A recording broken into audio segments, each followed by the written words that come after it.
ang binyag o ang makatanggap ng grasya ng Diyos? Sagot, ang makatanggap ng grasya ng Diyos. So, the most important is to receive the grace of God rather than to understand what is baptism. Okay? Are you following, brother? That is the most important. Grace. Grace is more important than understanding. Okay? Now, kapag tayo binibigyan, for example, this is the water. There's the water here. Michael, for example, Michael, binibigyan mo kita sa kalan ng Ama, ng Anak, at ng Espiritu Santo. In English, O Michael, I baptize you in the name of the Father, and of the Son, and of the Holy Spirit. How many? Three. But how about in the other religion? Okay? Michael, I baptize you in the name of Jesus. Only one. So which is proper? Ano mas proper? Which is more valid? Of course, I baptize you in the name of the Father, and of the Son, and of the Holy Spirit. Kaya, yung iba sa inyo, na mga nabinyagan sa ibang religion, kapag ang binyag sa inyo ay binibigyan ka sa kalan ni Jesus, magpabinyag ulit kayo sa parokya. Hindi siya nare-recognize. Pero, kapag iba sa inyo yung binibigyan ito, sa born again, baptist. At pag ang ginamit ay baptize in the name of the Father, the Son, and the Holy Spirit, binibigyan ka sa kalan ng Ama, ng Espiritu Santo, that is valid. And what is the reason? Anong reason kung bakit invalid yun? Kasi, si Jesus Cristo na nagsabi, okay? It was the command of Jesus Christ, okay? Ako ba na Jesus Christ ay ganito? Bago siya umakit sa langit, before he ascended into heaven, ang sabi niya, sa kanyang mga alagad, humayo kayo, tandaan mo natin ito si Jesus po ang sabi nito, hindi po ang simbahan, baka isipin niyo po gawa-gawa ng magdura ang simbahan. Ang sabi ni Jesus, humayo kayo at ipangaral ang mabuting balita at binyagan sila sa ngalan ng Ama, ng Anak, ng Espiritu Santo. Si Jesus nagsabi nun. Pero, according to Jesus Christ, okay, it was His command before He departed.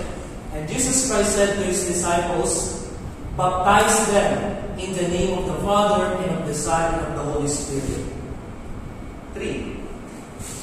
Now, never sinabi ng ating Panginoon, take note, never nang sinabi sa Bible, wala kayong mababasa dito sa Bible, binyagan niyo sila sa pangalan ko.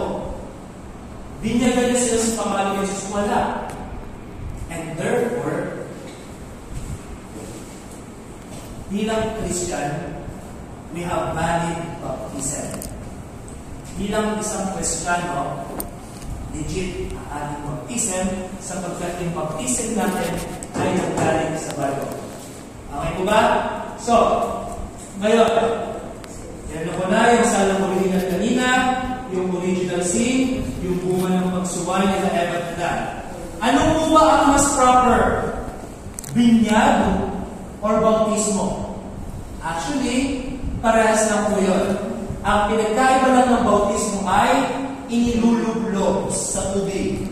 Habang ang binyag, gano'n lang, binigyan na. Pero okay lang kahit andito sa dalawa.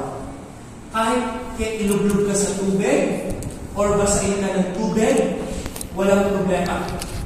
Basta ang gagamitin formula ay binibigyan ka kita sa ngalan ng Ama. Ang tawag po doon ay Trinitarian formula. Okay. Trinitarian formula. Ngayon, kapag ang ginamit sa inyo ay hindi Trinitarian, invalid yun. Pangalawa, in case of emergency, kahit sino sa atin pwedeng magbinyag. In case of emergency. Basta nabinyagan ka rin. Okay? Even without a priest, without a deacon, without a minister, pwede kang magbinyag. For example, this is for example, no?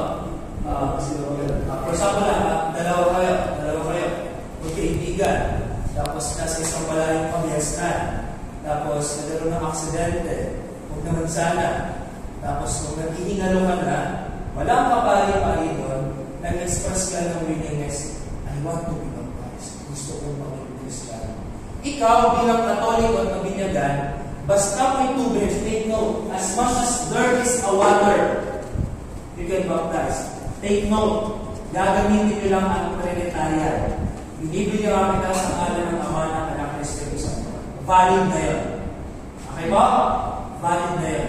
Basta may tubig at gagamitin ay Trinitarian. Kaya nga po, sa mga hospitals, if I'm not mistaken, yung mga nurse ay nagbibinig ng mga sanggol.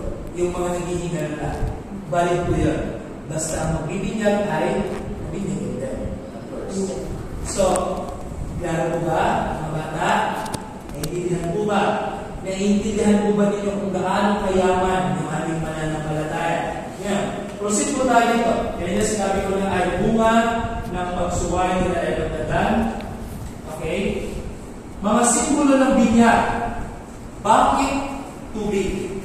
Okay? Bakit tubig? By the way, balik ko kanina. Bago mo na yan.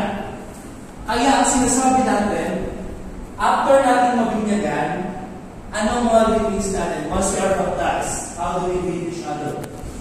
Welcome to the Christian world. I repeat, after your baptism, all of you, once you are baptized, you have to greet each other, welcome to the Christian world. Okay? Kayo ay may bagong buhay. Ngayon, bakit tubig? Okay? Why do we need to use water for baptism?